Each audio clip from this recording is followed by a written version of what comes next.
From the Ticats Audio Network, this is Ticats Today with Louie B. Yes, it is Ticats Today for a Monday, December the 6th, 2021. And this Ticats Today presented by Swoop Airlines. More on that in just a second. But wow, what a finish yesterday in Toronto as the Ticats booked their spot to the Grey Cup with a big win. Big comeback win over the Toronto Argonauts at BMO Field, and they will take on the Western Division winning Winnipeg Blue Bombers. So a rematch of 2019 Grey Cup, a rematch of how the 2021 season started, but it'll all be here at Tim Hortons Field. Big Ticats win means you get another week of shows here on the Ticats Audio Network, and that is very good news because, as mentioned, Ticats Today during Grey Cup Week is presented by Swoop Airlines. You can listen to the Ticats Audio Network all throughout Grey Cup Week, as in partnership with Swoop Airlines, we're giving away two amazing prizes. Prize number one, a pair of Grey Cup tickets, and prize number two, a pair of round-trip flights to anywhere Swoop flies. All you have to do is listen for the keyword. We'll give a different keyword in every piece of content we create this week. So the more you listen, the more chances you have to win. So you go to ticats.ca/listen to win for all the contest details. So be listening for that keyword coming up later on in the show. Coming up on today's show, we're going to hear from Coach O as he talked to the media after the game yesterday. We are going to hear from Don Jackson. And we're going to hear from Simoni Lawrence as well. And then we'll be speaking with the Hamilton Spectator's Steve Milton. But let's break down that Ticats win. And it's hard to do it without shouting out Dane Evans, who came into the game in relief of Jeremiah Masoli and went 16 of 16 for 249 yards and a touchdown. He also added 2 touchdowns on the ground, contributing 14 yards on 6 carries, and was just absolutely the spark plug the Ticats needed. Speaking of spark plugs, huge shout out to Pappy White, who made a 92-yard punt return touchdown to get the Ticats on the board and really, kick off that spark that the Ticats needed en route to a 27-19 victory in the Eastern Final over the Toronto Argonauts. So for the first time since 2013, the home team, not the home team, but the Ticats will get to be represented at their own stadium. The first team to get to play for a Grey Cup in their own stadium since the 2013 Saskatchewan Roughriders, and we don't need to go down the road on how that game ended, because we all remember. Hoping for better fortunes this time around. Do want to let you know that after the win last night, Grey Cup tickets officially sold out. Yes, I don't know if you were waiting to see if the Ticats were going to get in or not, but as of last night, Grey Cup tickets for the Grey Cup officially sold out, but due to the overwhelming demand for tickets, the Twisted Tea Grey Cup social area that'll be located in the south end zone at Tim Hortons Field will be expanded to accommodate an additional 500 standing room tickets. So you can go to ticats.ca/Grey Cup for those tickets, but every seat in the building has been sold. And obviously no surprise with the Ticats booking their spot to the game with a win yesterday. All right, let's hear more about that win. Let's hear from the head coach of the Hamilton Ticats. Here is Orlando Steinauer as he spoke after the game. Well, it's just a thing that a game doesn't go as planned. It really doesn't. And so if you show them doing things where they overcame adversity, I don't think it can do anything but help. And so it's easy to talk about it, but there's power in visuals. And so, we just, our job as coaches is to prepare them. And their job is to play and execute. And, I don't feel like that's for this year's team. That was part of the preparation. So, that was just something that, you don't plan things. You kind of, where's your football team at? What's their mental makeup? And then you prepare them the best you can. Yeah, it's definitely the road less traveled this year, right? But we just really wanted to not. It wasn't a fair deal to compare this year's team to 19. Right? It's just a different locker room, different leadership. It's a different vibe, and you don't want people trying to live up to those expectations. We're just trying to get people to be the best version of themselves and then find out how cohesive can we make them. And then you look up at the scoreboard at the end of the game. You want to get better each week. And I feel like we stayed the course. Well, we needed a spark. That's the bottom line. I mean, we needed a spark. And, again, we're just not going to leave anything to chance. Those are tough decisions to make. And that is just a natural decision to do it there. Jeremiah took it awesome. He understood. He came in and got a key 3rd and 1 at the end of the game. And it's just an awesome team. We said in the beginning it was going to take 2 quarterbacks to get where we wanted to get, and today was proof of that. Well, I wouldn't be sitting here if the defense gave up touchdowns. That's the bottom line. The game plan, you guys would be bored, so I'm not going to go into that. But I'll just say that I was proud. I had some big individual efforts when they got down, ready to score, to hold them to field goal. Obviously, special teams stepped up big, and the defense was outstanding. Jared, it's been fun to watch him grow because he's always super talented individual.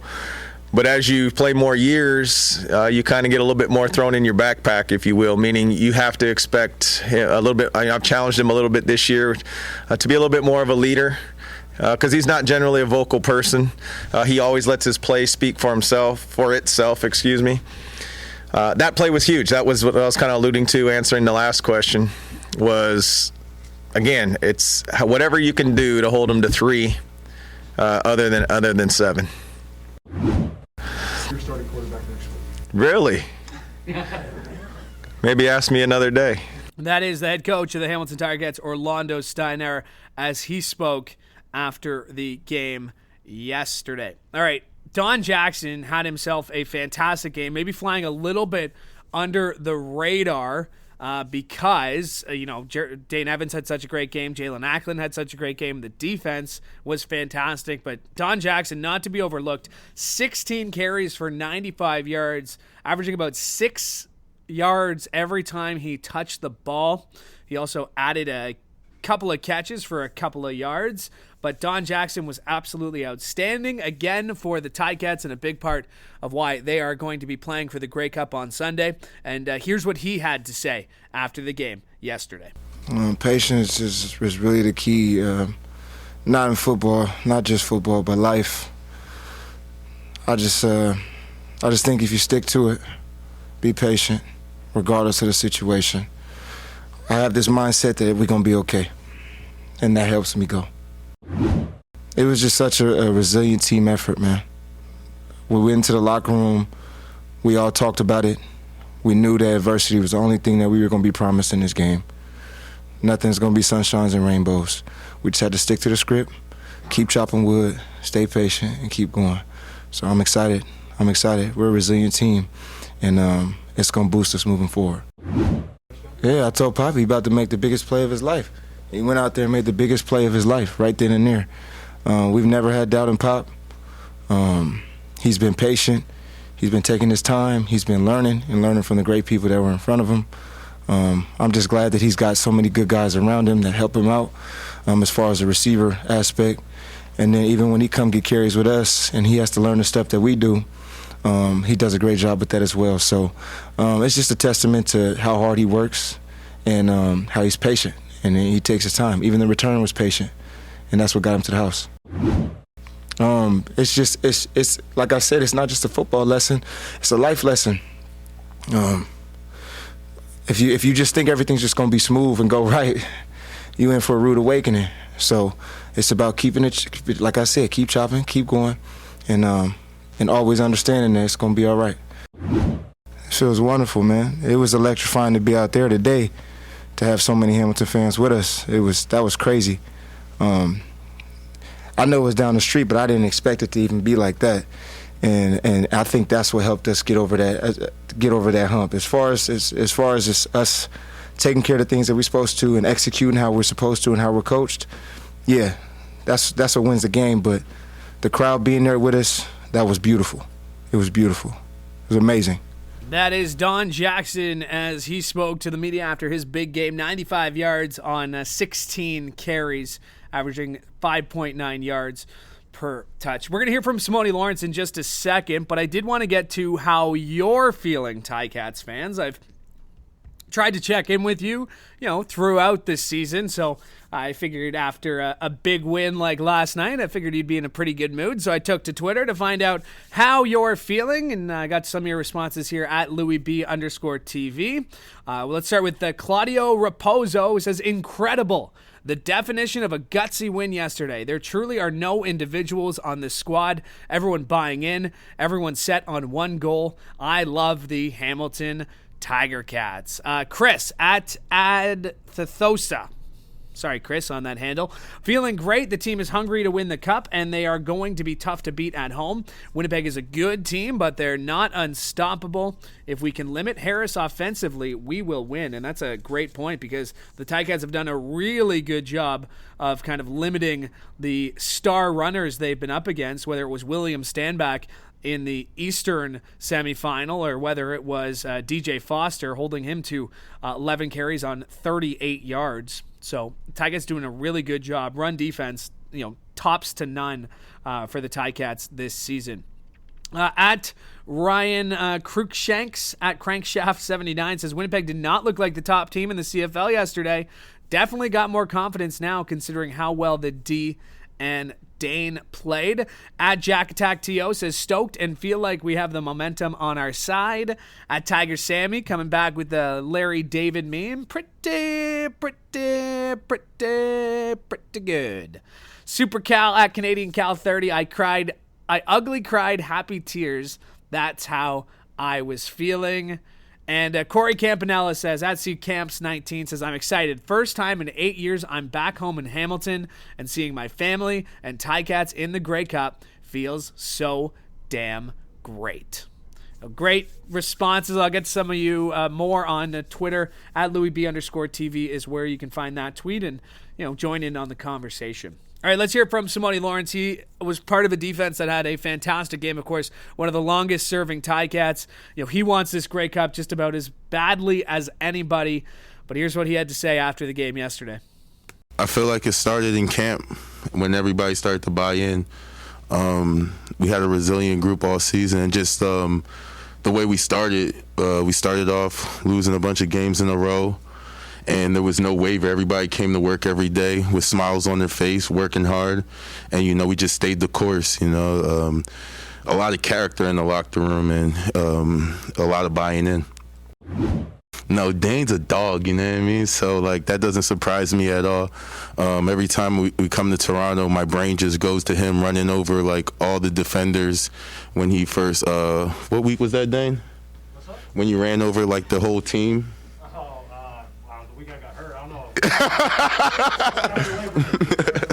Yeah, week after Labor Day, Dean's a dog. That just shows what kind of man he is. He's going to do whatever he needs to do for the team, and that kind of effort motivates the whole team and lets everybody know that it's time to go. It's awesome. That's what we take pride in Hamilton, is having multiple guys willing to step up. Jagger Davis played lights out again. Knox is flying all around. Tunde's flying all around. Rowley switched spots and went over to boundary half and flying around. Brooks is playing great like always. Howes is playing great. Win is win. He won't. Ted is Ted. The guys coming in off the bench to get plays in. Ciante had a big game over there at the field. Stavros came in after an injury and did a great job at safety. I mean, it's just a team effort. And, when we first got into this, we told everybody how we were going to be able to do it, and that was together. And we're not wavering from that. It was amazing. I mean, that atmosphere was crazy. You ran out and you're like, oh snap! This is our away home. What do rich people have? What them the cabins and stuff.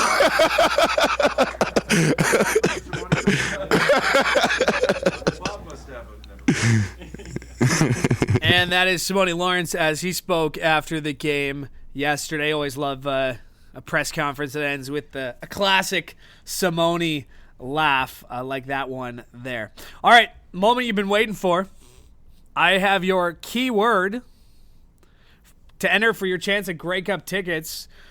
Your keyword, you got to enter for your chance to win Grey Cup tickets as well as round-trip tickets to anywhere Swoop flies. The keyword for this show is Montego Bay. Montego Bay. That's the keyword. You go to ticats.ca/listen to win to enter. And for all the contest details, that's ticats.ca/listen to win. Good luck and keep listening all week for more chances to win. And again, the word today for this show, Montego Bay. Montego Bay. Ticats.ca/listen to win to enter that keyword. And remember, the more you listen, the more chances you have to win. All right, very pleased now to be joined by the Hamilton Spectator, Steve Milton. And Milty, you were there at BMO Field yesterday. You've seen a lot of Ticats games. What were you thinking with this Ticats team down 12-0 at the half, facing some long odds? What was going through your head? Louis, I was thinking, I think the same as a lot of people that have watched a lot of football, thinking the Argos may regret not scoring touchdowns. And it's funny because somebody said in the press box, and it wasn't me, I won't take credit for it. Boy, when Dane took that ball away, that we might look back at that as the play of the game, and ultimately, is it? They're probably going to score at least, they're going to score 3. They're maybe going to score 7. And now all of a sudden you're looking at 19-0 and that's a whole different, and they're feeling good about themselves. And suddenly they were deflated.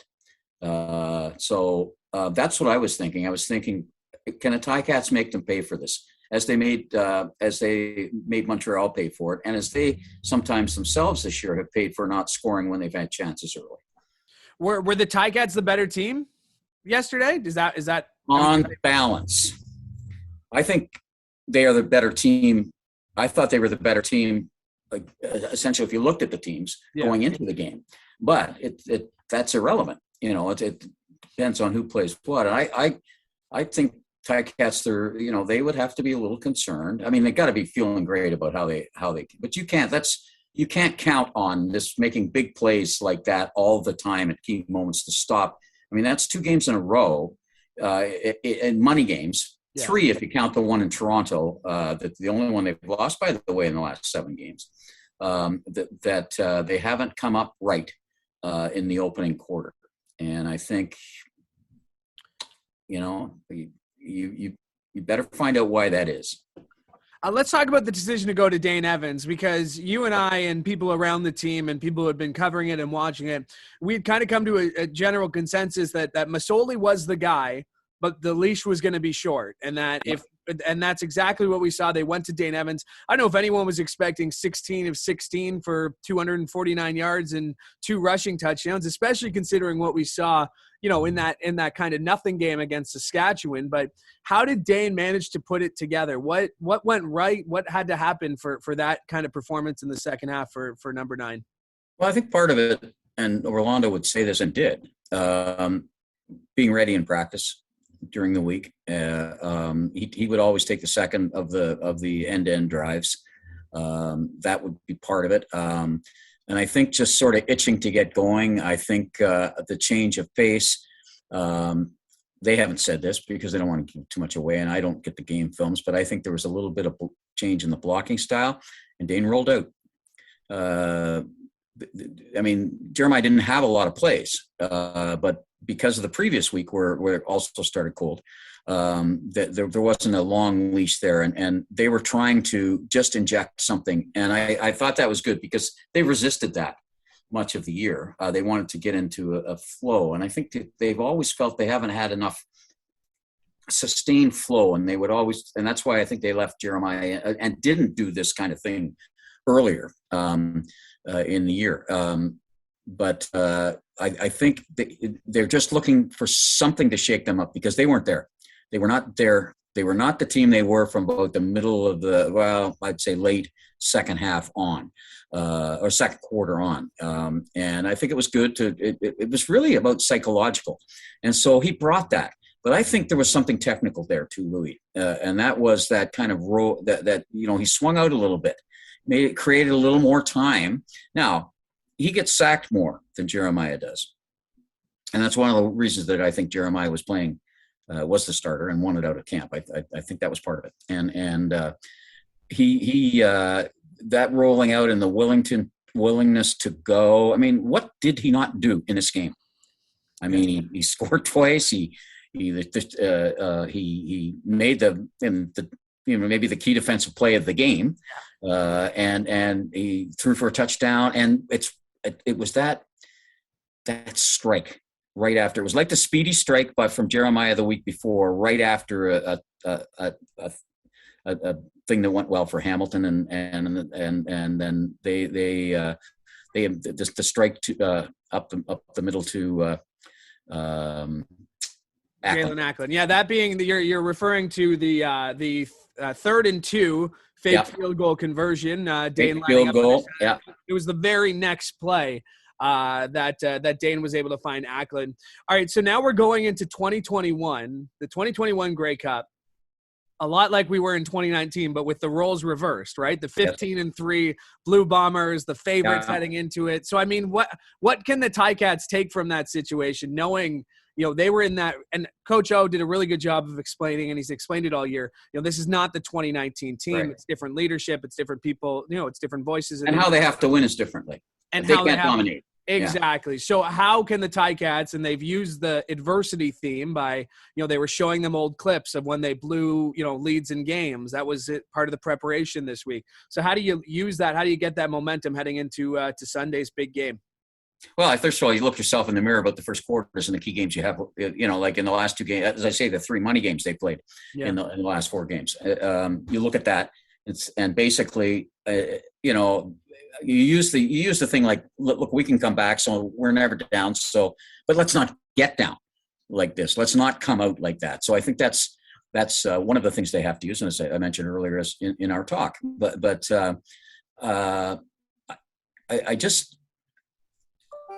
I don't think they can use the momentum. I don't think they'll play this poor us, nobody likes us, circle the wagons thing, because that doesn't really last very long, right? I mean, you can use it to get hyped and all of that kind of thing. Nobody believes in this, blah, blah, blah, blah. But that's not, you can use it. It's not true, though. Yeah. People did believe in the Ticats. I mean, they were, it took a long time for people to say, whoa, come to the conclusion that Orlando had come to some time ago, that this is not the 2019 team. It took a long time for people in and around the league to finally say, well, he was right from the start. And so it's not a real thing to say nobody believed in this, because they did. They believe. I think people overbelieved, including me, in the Tiger Cats for too long. And it not in their ability to do certain things, but what it was that they had the ability to do. And, they had to sort of figure out, and I think what they have to, ride here is this. They won 6 out of 7. Now, it has not been in any way pretty, and maybe the opposition hasn't been all that great, but you can only play the people that are in front of you.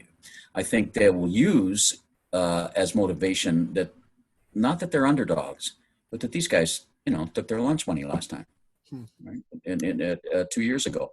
But that'll only go so far, and a lot of players weren't here then, right? I mean, how many players? 15?